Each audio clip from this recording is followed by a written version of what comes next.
बेटे ने बाप को भिखारी बना दिया। रोहन और राजू एक बहुत ही अच्छे दोस्त थे। वह साथ में एक ही ऑफिस में काम करते थे।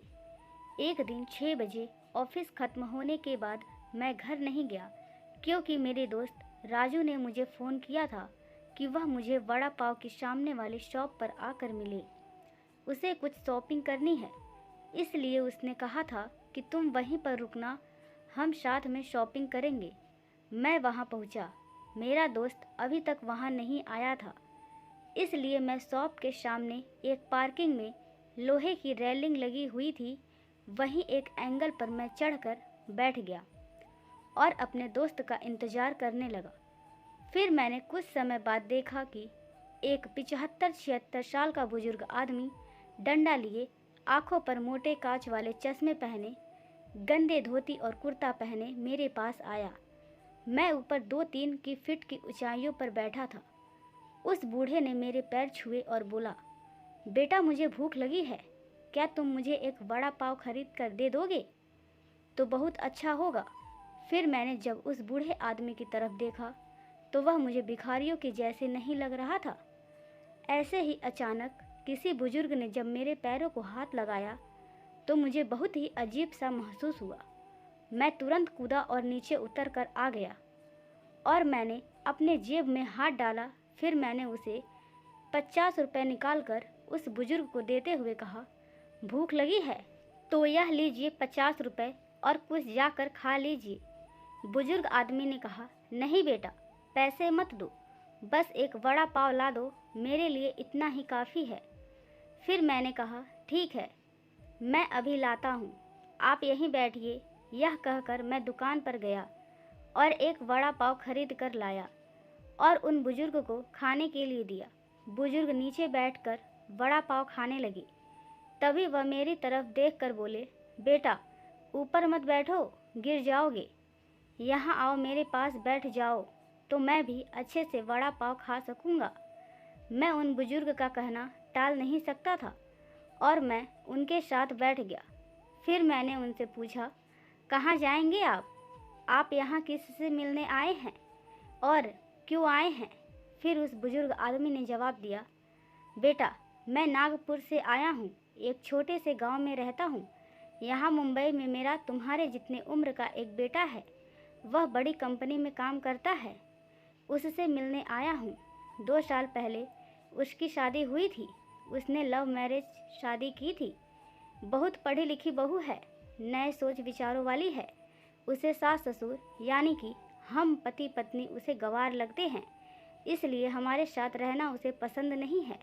इसलिए हमारा बेटा अब अलग रहता है। यही मुंबई में परसों मेरे बेटे का फ़ोन आया था। वह कह रहा था कि अमेरिका में उसे नौकरी मिली है, वह बीवी को लेकर जा रहा है अमेरिका 10 साल के लिए। यहाँ मुंबई में था तो 6 महीने में एक बार आ जाता था हम बूढ़े को मिलने के लिए। अब इतनी दूर परदेश जा रहा है। हमने कहा था कि जाने से पहले हमसे आके मिल ले एक बार, तो बेटे ने मना कर दिया, कहा कि परसों मेरी फ़्लाइट है और मुझे टाइम नहीं है। अब 10 साल के लिए जा रहा है, पता नहीं कब वापस आएगा, तब तक हम पता नहीं मरेंगे या जिएंगे। इसलिए मैंने सोचा खुद ही जाकर मिल लेता हूँ। कल शाम से एयरपोर्ट ढूंढ रहा हूँ, लेकिन यहाँ के लोग कहते हैं कि इस एरिया में एयरपोर्ट है ही नहीं। बुजुर्ग ने एड्रेस की चिट्ठी मेरे हाथों में देते हुए कहा। उनकी बात सुनकर मैंने कहा, लोग सच कह रहे हैं, यहाँ पर एयरपोर्ट नहीं है, एयरपोर्ट तो सांता कुंज में है।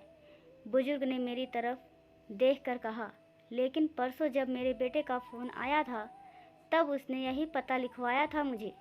लगता है ये फ़ोन ही ख़राब है, फ़ोन वाले ने गलती कर दी है। मैंने बताया था उसको कि मैं उससे मिलने आ रहा हूँ मुंबई। कहते हुए बुजुर्ग ने अपना मोबाइल देखने के लिए मेरे हाथों में दे दिया। एक हाथ में मेरी चिट्ठी थी और एक हाथ में मोबाइल था। मैंने मोबाइल का बटन दबाया और देखा कि मोबाइल बहुत ही अच्छे से चल रहा था और नेटवर्क भी पूरी तरह से आ रहा था। मैंने उनसे पूछा, आपने नहीं लगा कर देखा अपने बेटे को फ़ोन?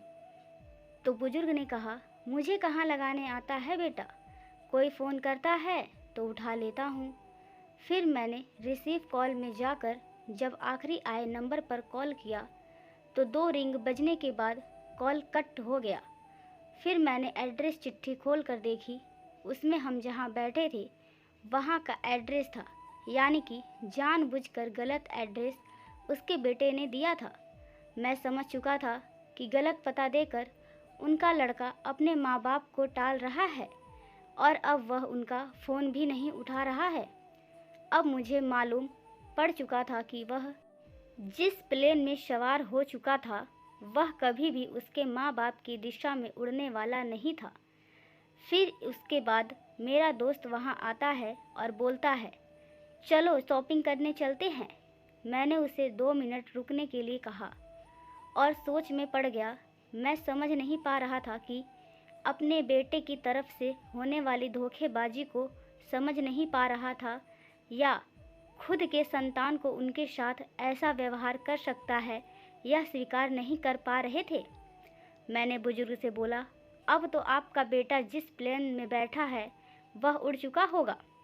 मुझे नहीं लगता कि अब आपकी मुलाकात हो पाएगी, इसलिए अच्छा यही होगा कि आप वापस अपने गांव लौट जाएं और आंटी जी भी आपका इंतज़ार कर रही होंगी।